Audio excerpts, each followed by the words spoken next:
Alrighty, this recording is to help go through a few idiosyncrasies. The first thing I want to talk about is that if you go to officetradecoinclub.com, if you don't remember where the sign-up page is, all you got to do is go to that link, officetradecoinclub.com, and all you would need is your sponsor's username.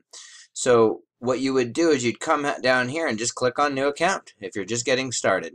And up in here, you would type in your sponsor's name. So I'm going to type it in.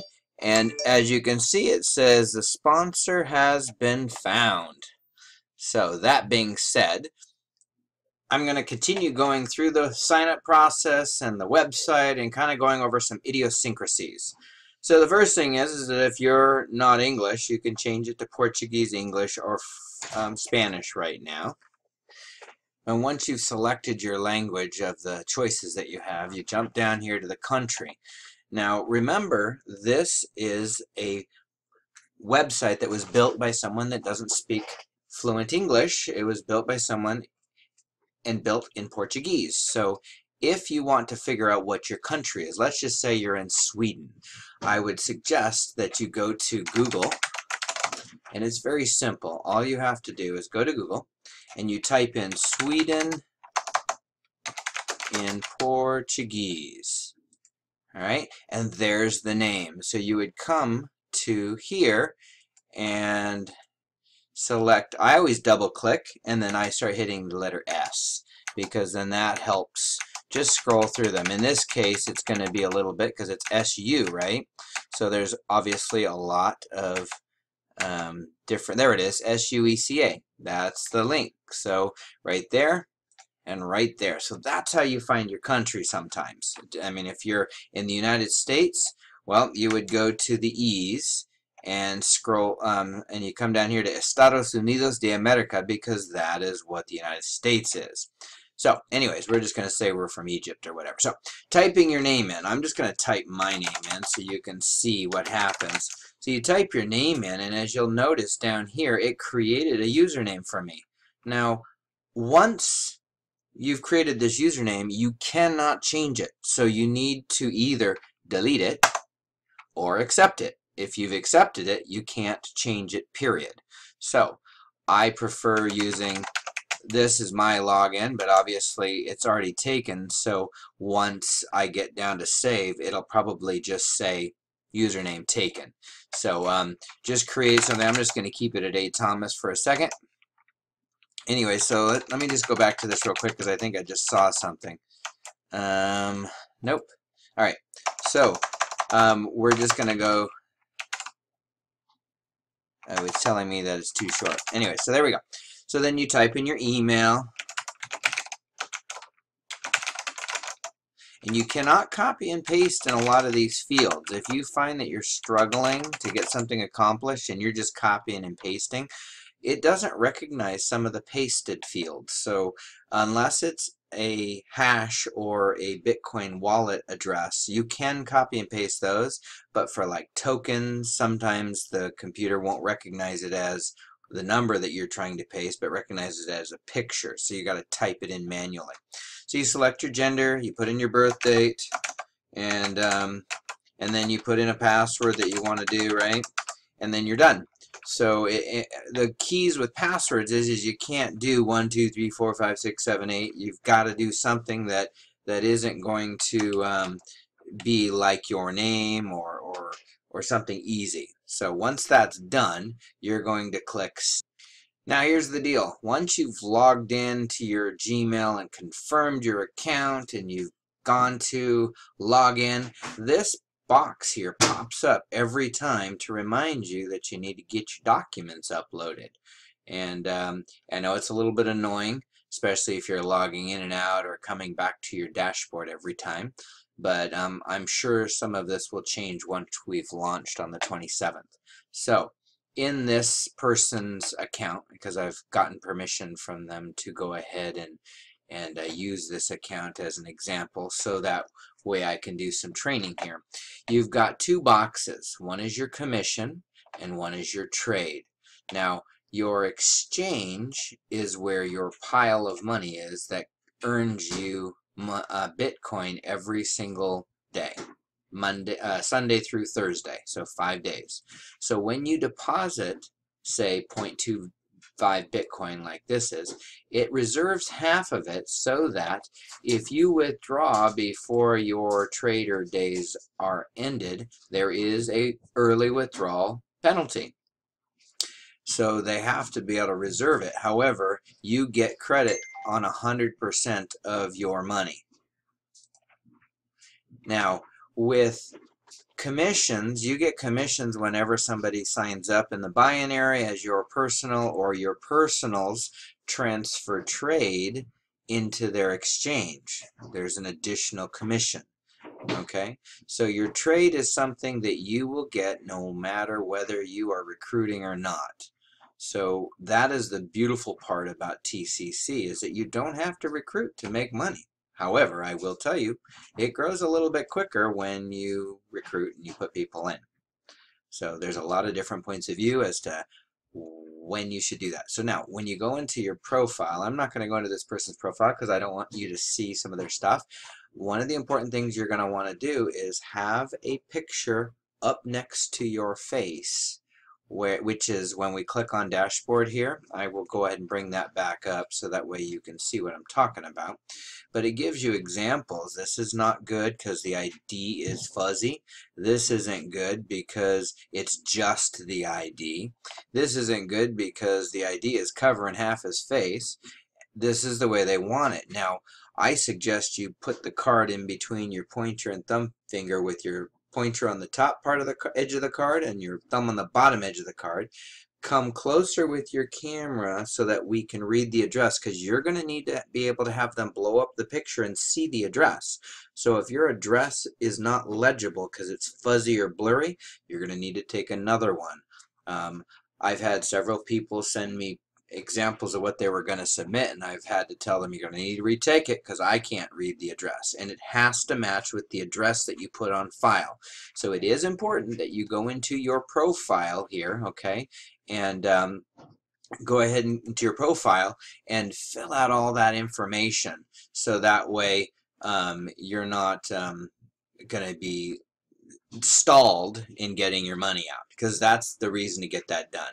You really don't need to have all of it filled out until you're ready to pull money out. Now, here's where you will change a password. Tokens are an interesting feature.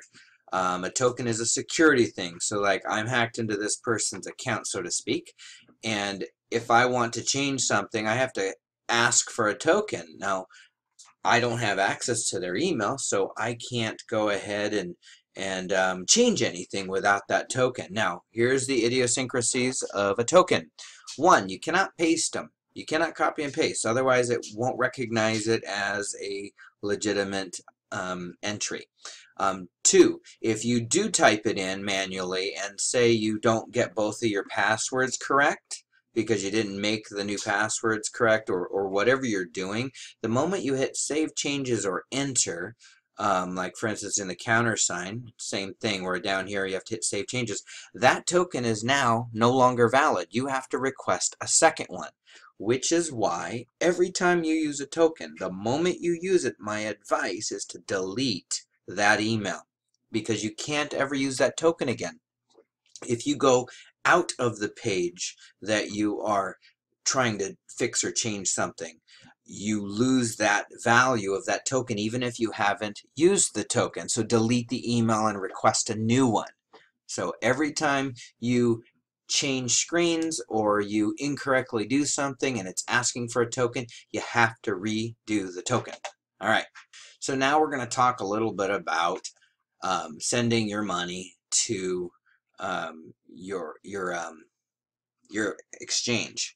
So here's a little idiosyncrasy. If your commission for the day, because you have only gotten in at the minimum, right, is 0.25, well, anytime your trade or your commissions are less than 1 Bitcoin, you have to start with a 0, then a point, and then let's just say it's 0.01990.836. That was, or 83. That's what the commission was today on one of our one of these people's amount.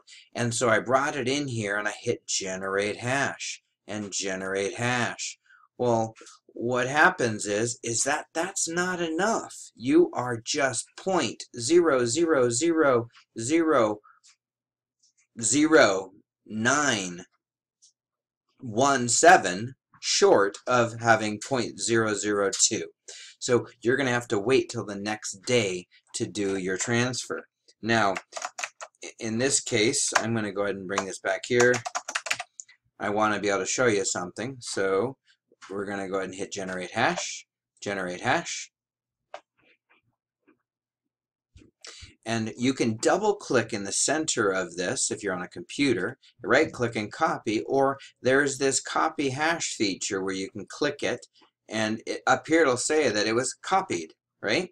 Now when you're transferring money, you're going to go to pay hash, especially if it's internally. The other thing is that if somebody else needs that money to start and you want to cash out without having to pay the 8% fee, you can go ahead and go to your pay hash, enter the hash that they just created, search for that hash, and the beautiful part is that it'll have a record here of who's it from, right? Well, this is the amount that's in our account, and it's right here. We can go 0, always start with 0, 0.0035, right? So as long as that's the amount that matches this amount, we would hit pay. Oops, I didn't do it right. See, it's pretty self-explanatory. I mean, it tells you when you did something wrong. I put too many zeros. So there we go, 0.0035. So I'm going to hit pay, and it does not have enough balance. Please use a lower value. Okay, so let's see, what am I doing wrong? Oh, that's what it is. I put in here 0.035, but they only have 0.0035. So here's a beautiful example.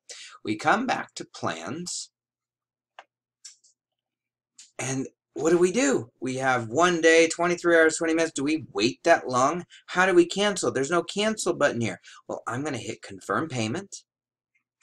Oh, there's a cancel payment. It's under review. Well, it's never going to get reviewed accurately because nothing was paid. So I'm going to hit cancel payment, cancel payment.